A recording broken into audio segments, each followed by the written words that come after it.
अस्सलाम वालेकुम नाजरीन, भीड़ से जावेद पाशा की रिपोर्ट। गुज़िश्ता दिनों रियासत में निसर्ग तूफ़ान ने खासकर इलाक़ाए कोकन में काफ़ी तबाही मचाई थी। सबसे ज़्यादा तबाही रायगढ़ ज़िला में हुई, जहां फल बागों को बहुत ज़्यादा नुकसान पहुंचा। मुश्किल की इस घड़ी में रियासत के वज़ीर आला उद्धव ठाकरे ने रायगढ़ ज़िले का दौरा करते हुए शुरुआती तौर पर 100 करोड़ की मदद की और मज़ीद राहत देने की बात कही। इस मौके पर कांग्रेस पार्टी के रियासती जनरल सेक्रेटरी दादा साहब मुंडे ने क्या कहा, आइए देखते हैं। महाराष्ट्रामध्ये गेल्या काही दिवसापासून कोविड-19चा मोठ्या प्रमाणात परिणाम होतो आहे। शासन आणि प्रशासन दोन्हीही लोकांना जास्तीत जास्त मदत कशी करता येईल अशा प्रयत्नात आहे। हे सर्व सुरू असताना 2 दिवसापूर्वी महाराष्ट्रामध्ये महाभयंकर चक्रीवादळ आलं, ज्याचा परिणाम विशेषतः कोकणामध्ये झाला। कोकणामध्ये अनेक शेतकऱ्यांचं मोठ्या प्रमाणात नुकसान झालं, फळबागाचं नुकसान झालं आणि त्या नुकसानीनंतर पश्चिम महाराष्ट्रातल्या काही जिल्ह्यात आणि मराठवाड्यातल्या काही जिल्ह्यामध्ये शासनाने नुकसान झालेल्या शेतकऱ्याला मदत करावी अशी मागणी आम्ही सर्व कार्यकर्त्यांनी केली होती। सरकारने या मागणीची दखल घेतलेली आहे। स्वतः महाराष्ट्राचे मुख्यमंत्री उद्धव ठाकरे साहेब यांनी 100 कोटी रुपयाची मदत विशेषतः रायगड जिल्ह्यातल्या शेतकऱ्यांना आणि सगळ्या नुकसान झालेल्या लोकांना केलेली आहे।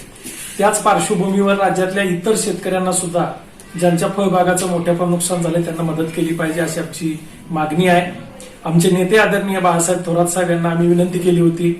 त्यांनीही सर्व जिल्हाधिकाऱ्यांना आदेश दिले आहेत की ज्या ज्या भागामध्ये चक्रीवादळामुळे अथवा नैसर्गिक अनैसर्गिक कारणामुळे ज्या शेतकऱ्यांचं मोठ्या प्रमाणात नुकसान झालंय त्या शेतकऱ्यांचे पंचनामे करा आणि सरकारला ती माहिती द्या।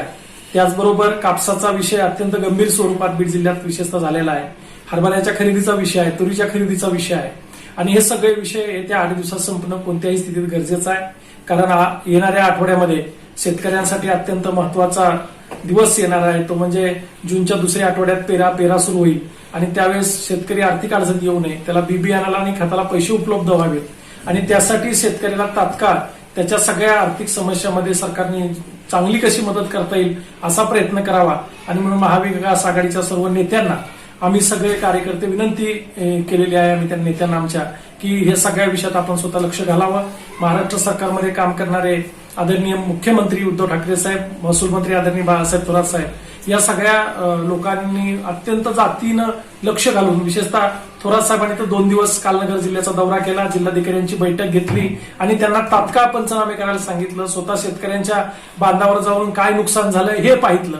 मला वाटतं की इतकं कार्यक्षम आणि तात्काळ स्वरूपामध्ये सरकार सगळ्या शेतकऱ्यांच्या पाठीशी उभा आहे। आगामी काळात सुद्धा शेतकऱ्यांच्या पाठीशी खंबीरपणे उभा राहण्याचा महाविकास आघाडीच्या सरकारचा प्रयत्न असेल।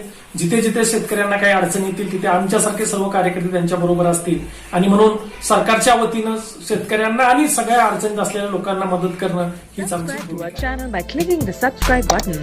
Click the bell button and enjoy the latest uploads from our channel.